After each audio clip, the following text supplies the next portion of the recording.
Goblin proved a difficult character to adapt to live action. One of the concept artists in James Atchison's costume department who wrestled with that challenge was Bernie Wrightson, a comic book artist and illustrator.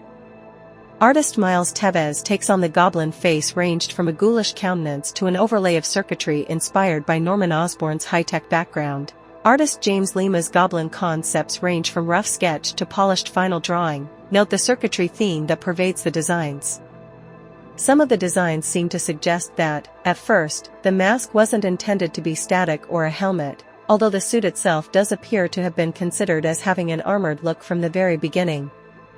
An animatronic mask was even designed with a look strongly faithful to the original comics, but it was discarded because it was thought to be too frightening for children.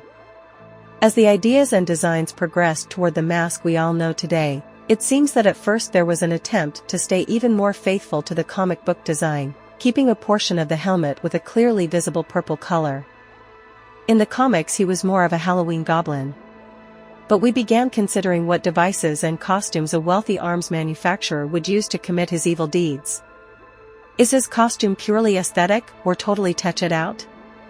Another contributor of ideas for the film was illustrator Alex Ross, who designed a terrifying look for the Green Goblin, reminiscent of the classic appearance but with a slightly medieval touch and featuring a sort of flying motorcycle.